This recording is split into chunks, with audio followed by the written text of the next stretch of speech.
सुनिए, एक बार इतनी जोर से नारा लगाओ कि दिल्ली तक आवाज जाए।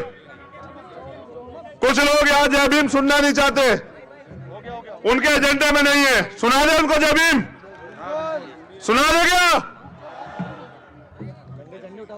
जय भीम। कार्यालय तक आवाज जानी चाहिए। जय भीम, जय भारत, जय भीम, जय भारत। आवाज दो,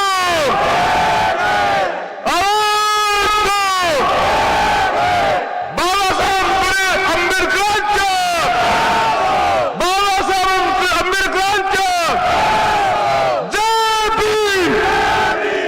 बहुत बहुत शुक्रिया। देखिए, परेशानियां बहुत हुई, लेकिन सरकार से बड़ी भी एक ताकत है, वो है माननीय न्यायालय, और उनसे बड़ी भी एक ताकत है, वो है जनता। आवाम जो चाहती है वो होके रहता है। आवाम ने चाहा कि उनका भाई, उनका बेटा उनके बीच में आए तो आज ये संभव हो पाए। अब मैं अपनी बात रखना चाहता हूं और उम्मीद करता हूं कि आप बड़े ध्यान से सुनेंगे।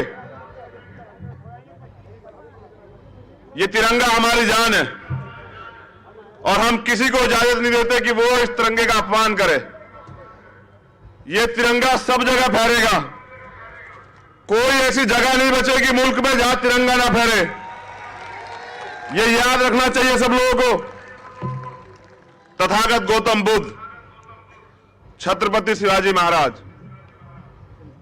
ज्योतिबा फूले, मां सावित्रीबाई फूले, साहू जी महाराज, संत गाडगे जी महाराज, बाबा साहब अम्बेडकर, ये जो नाम मैंने लिए हैं, डॉक्टर फरीदी, सही बात है, एपीजे अब्दुल कलाम साहब, मौलाना अबुल कलाम आजाद साहब, ये वो लोग हैं।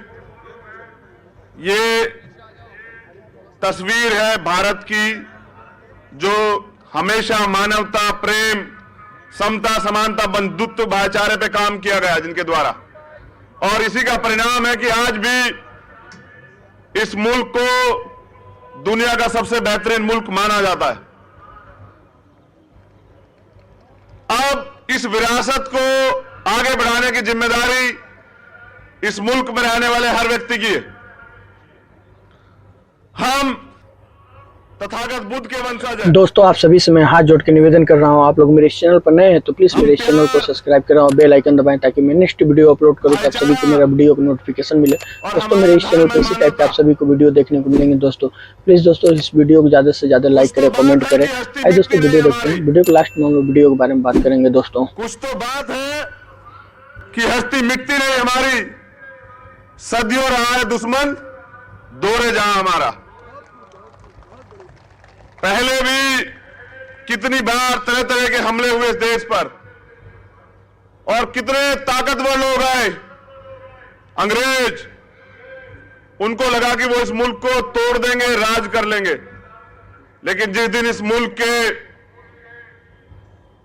मेरे प्यारे भाइयों ने, बहनों ने, बुजुर्गों ने इस मुल्क को बचाने के लिए आंदोलन का रास्ता अपनाया, तो उनको भी जाना पड़ा। जो ये कहते थे कि हम इस मुल्क पे राज करेंगे। परेशानियां कुछ दिन की होती हैं, आज भी परेशानियां हैं, मगर सलाम करता हूं आप सब लोगों को जो आंदोलन कर रहे हैं सड़क पर और पूरी दुनिया को दिखा रहे हैं कि लोकतंत्र किसे कहते हैं। सलाम करता हूं तमाम बहनों को, उन भाइयों को जिन्होंने पिछले 2 महीने से सड़क का रास्ता इख्तियार किया है और बताया है कि आंदोलन किसे कहते हैं। आजाद भारत में ये सबसे बड़ा आंदोलन है, और जब इतिहास लिखा जाएगा तो सुनहरे अक्षरों पे लिखा जाएगा इन बहनों का, इन भाइयों का, इन बुजुर्गों का, इन बच्चों का नाम जो मुल्क को बचाने के लिए लड़ रहे हैं। आज मनुस्मृति और संविधान के बीच संघर्ष है, और संविधान हमेशा भारी है। और ये आप जानते हैं कि संविधान की ताकत की वजह से आज बाबा साहब का बेटा यहां बोल रहा,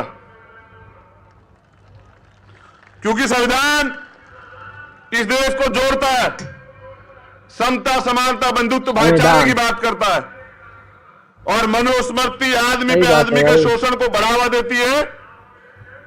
तो इस देश में राज तो चलेगा, लेकिन चलेगा इसका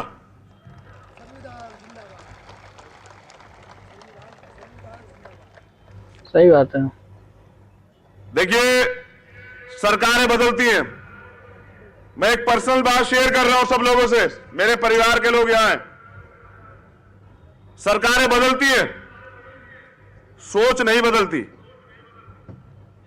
हमारी वोट सबको चाहिए, बहुजनों की। हमारी आवाज नहीं बर्दाश्त करेंगे, हमारे मुद्दों पे बात नहीं करेंगे। जब मैं पिछली बार आया था, सरकार भाजपा की थी, मुझे 3 दिन बंद रखा गया होटल में। यहां तक बाबा साहब की भूमि भी नहीं जाने दिया गया, फिर मुझे कोर्ट का सहारा लेना पड़ा। इस बार उम्मीदें कम थी कि इस बार ऐसा नहीं होगा, लेकिन फिर वही बात।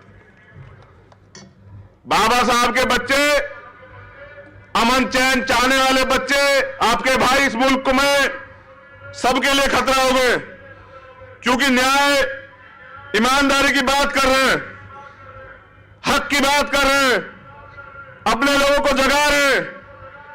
और ये लोग नहीं चाहते कि लोग जागें। जाग जाओगे तो अपने हक मांगोगे, और ये लोग आपको आपका हक देंगे नहीं।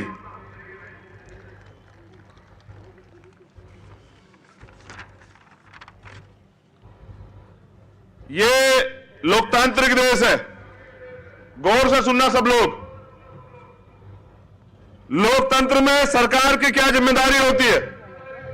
सरकार की जिम्मेदारी होती है कि वो उस मुल्क में रहने वाले, उस राज्य में रहने वाले प्रत्येक व्यक्ति को, वो किसी जाति धर्म का हो, सही बात बोल रहे हैं, सबसे पहले रोटी, कपड़ा, छत, उसका स्वास्थ्य, उसकी शिक्षा, उसका रोजगार,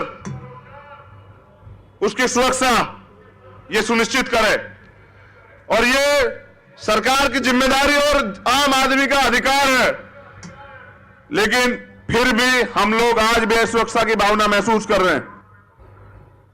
इसके पीछे दोषी वो लोग नहीं है। दोस्तों, आप सभी से मैं हाथ जोड़ के दोबारा बोल रहा हूँ, आप लोग मेरे इस चैनल पर नए हैं तो प्लीज मेरे इस चैनल को सब्सक्राइब करें और बेल आइकन दबाएं, ताकि मैं नेक्स्ट वीडियो अपलोड करूँ तो आप सभी को मेरा वीडियो को नोटिफिकेशन मिले। दोस्तों, मेरे इस चैनल पर इसी टाइप के आप सभी को वीडियो देखने को मिलेंगे। दोस्तों, प्लीज दोस्तों इस वीडियो को ज्यादा से ज्यादा लाइक करें। दोस्तों, उन्हें इस मुल्क में 2 दर्जे का नागरिक बना के रखा जाए, उनके अधिकार छीन लिए जाए। इसी साजिश का बड़ा नतीजा है सीए, एनआरसी और एनपीआर। लेकिन यह मुल्क की समझ में आ चुका है, तो वास्तविक लोकतंत्र तो दिखाई नहीं दे रहा है। लोकतंत्र में तो अभिव्यक्ति की आजादी है, लोग अपनी बात रख सकते हैं। आर्टिकल 19 है। आप सरकार द्वारा बनाए गए किसी कानून का समर्थन नहीं करते, आप सुप्रीम कोर्ट द्वारा दिए गए किसी निर्णय का समर्थन नहीं करते, तो राइट टू प्रोटेस्ट है। और माननीय न्यायालय ने, सर्वोच्च न्यायालय ने भी इस बात को सीए, एनआरसी, एनपीआर पे जो प्रोटेस्ट हो रहे हैं, प्रोटेस्टरों के लिए बात कही है कि आप अपने प्रोटेस्ट जारी रखें। मगर सरकारें क्या कर रही हैं? हक की बात करने के लिए सभाएं होती है तो नहीं होंगी। अगर सड़क पर आएंगे, आंदोलन करेंगे तो लाठियां मिलेगी, गोलियां मिलेंगी, मुकदमे मिलेंगे, जेल मिलेगी। लेकिन इनकी समझ में यह नहीं आ रहा कि जो लोग मुल्क को बचाने निकले वो सर पर कफन बांधकर निकले। ना वो लाठी से डरते, ना वो गोली से डरते, ना वो मुकदमों से डरते, ना वो जेल से डरते। और जिन्होंने पहले कुर्बानियां दी है वो फांसी से भी नहीं डरेंगे। आने वाला वक्त ऐसा होगा कि आप चलाओ लाठी, आप चलाओ गोली, आप लगाओ मुकदमे, हम अपने मुल्क को बचाने के लिए कुर्बान हो जाएंगे। लेकिन उफ नहीं कहेंगे। हमने सीखा अपने महापुरुषों से कि ये मुल्क हमारा है, इसको बचाना भी हमें है, इसको आगे बढ़ाना भी हमें। अब जब परमिशन नहीं होगी फिर न्यायालय जाना पड़ेगा, फिर कोर्ट से परमिशनें मिलेंगी। अब 8 घंटे की आजादी मांगी थी, मगर माननीय न्यायालय ने 3 घंटे की दी। हम न्यायालय का सम्मान करते हैं, 3 घंटे बहुत है। गुलामी के 100 साल और स्वतंत्रता के आजादी का 1 घंटा, 3 घंटे बहुत है मेरे लिए।